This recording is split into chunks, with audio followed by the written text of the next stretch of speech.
I joined with quite a few devotees. We were all hippies, living as hippies.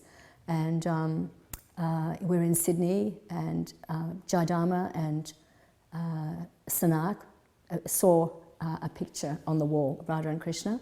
And it was the first temple in Sydney. Vai Barbie had done the beautiful painting of Radha and Krishna.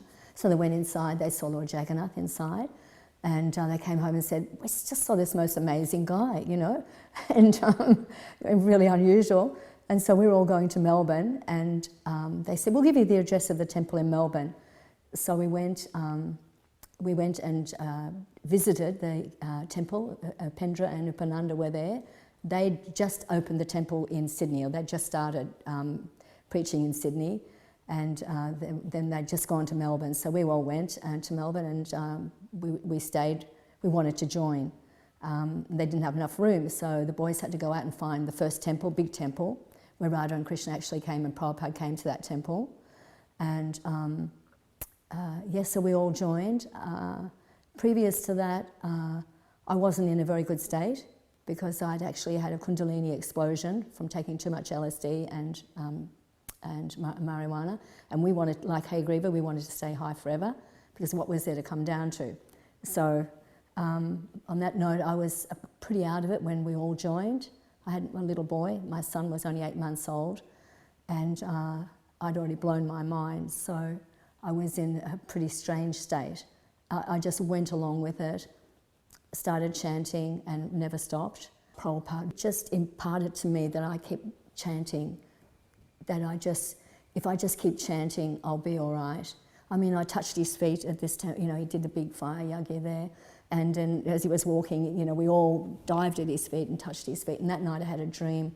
I was like Lord Brahma touching Krishna's feet, you know, and that was really nice. And from that visit, I got his blankets and his, you know, his sheets and things like that, all his bedding.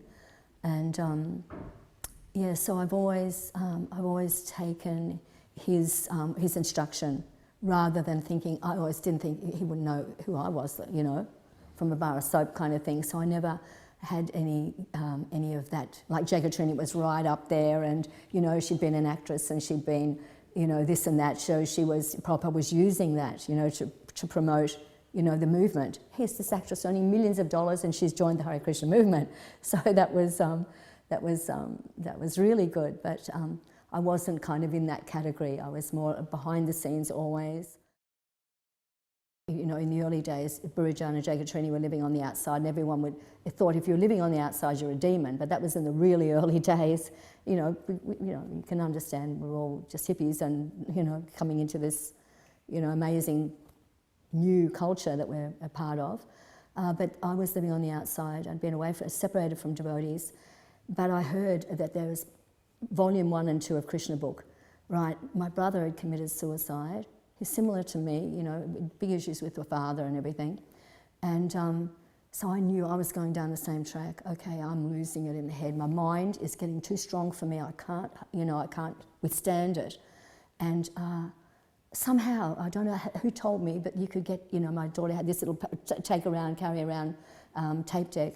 And so I raided her bank account, got $178, and bought these two sets of Prabhupada's, you know, Srimad Bhagavatam, the Krishna Volume Book 1 and 2.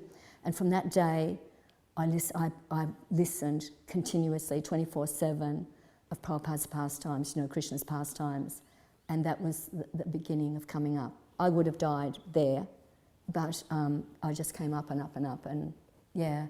Everyone knows, if they know me, they know she's always got a tape deck, you know, or she's always listening, you know. So, yeah, that saved my life, hearing about Krishna's pastimes. So, the fact that he's brave, that he's courageous, that he was willing to endure what he endured, and I could relate to that. You know, his being able to do that. And giving us Mahabharata, showing us that the Pandavas could do that. You know, they can be rulers of the whole world, do the Rajasuya sacrifice, and then have it all taken away by Duryodhana and co. And just how they stayed strong. They stayed strong. They didn't deviate from Yudhisthira. And that's like our devotees didn't deviate from Prabhupada. And I haven't deviated from Prabhupada.